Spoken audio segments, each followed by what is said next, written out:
Potong bisa dipotong kalau nggak salah. Saya harus tanya Dirjen Anggaran lagi. Pak, ini dikritik habis-habisan Pak. Ya, motor listrik kan sudah ada dalam perencanaan 2025 dan itu masuk dalam anggaran 2025 kan. Dan realisasinya dari target 24.400 itu kita hanya bisa realisasikan 21.800 dan itu sudah masuk dalam anggaran 2025. Itu benar Pak, satu motornya katanya 58 juta satu unit. Enggak. Harga pasaran 52. Kita beli kalau nggak salah 42. Di bawah harga pasaran. Itu pemakai motornya itu kepala SPP gitu? Ya, kita akan distribusikan nanti untuk operasional seluruh orang yang ada di SPPG, terutama di daerah-daerah yang sulit. Ini kan juga ramai Pak, katanya urgensinya apa sih Pak? Ya, program ini kan menjangkau daerah-daerah nanti yang akan sangat sulit ya. Menjangkau desa-desa, daerah-daerah yang memang hanya butuh dengan motor, bisa dengan motor. Akhirnya itu untuk menunjang operasional itu. Artinya akan ada penambahan lagi atau seperti apa Pak? Untuk sementara kita cukupkan dulu sekian, karena kan ini anggaran 2025 ya. Di 2026 tidak ada perencanaan lagi untuk pembelian. Oke, Mas. Terima kasih. Tahun ini nggak ada.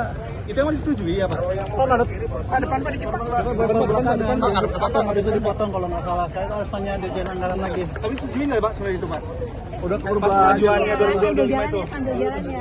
Saya nggak tahu yang jelas, yang intinya tahu kita potong mobilnya. Presiden mengetahui itu nggak sih Pak? Saya nggak tahu. Pak, targetnya lumayan banget Pak. 21.000 lebih loh Pak. Bahkan di pesan 25.000 Pak. 40 juta Pak satunya Pak. Iya Pak. 1,2 T katanya Wah, luar biasa sekali itu Pak. Tanggapannya Pak? Anda tanya ke Pak Ketua BGN deh. Tapi Baik. yang jelas tahun ini nggak ada. Nah, itu baru saya cek lagi. Tapi udah datang Pak motornya 21.000 sih Pak. Iya, belum dibagi Pak. Yang naikin motornya Pak. Itu anggaran tahun lalu biasanya. Tahun ini nggak ada. Kiri. Iya, itu tahun ini tahun lalu. Katanya 2025 sih Pak dia. Iya, 2025.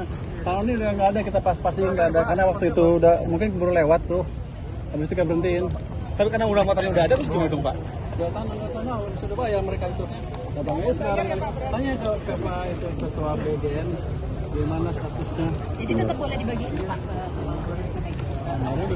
Pak, nilai rupiah udah menguat Pak. Bagaimana Pak? Ya? Nilai rupiah menguat. Kamu pernah takut lu. Ini ketidakpastian global berkurang kan, itu berdamai, otomatis rupiah menguat dan IHSG bisa sampai 3% kan. Karena kondisi ini Pak. Pak, itu ternyata. Kalau global dan kondisi yang bagus kondisi, jadi kalau sentimennya hilang ya udah orang kelihatan lagi fondasi dasar. Ini apa nih Pak rupiah menguat Pak?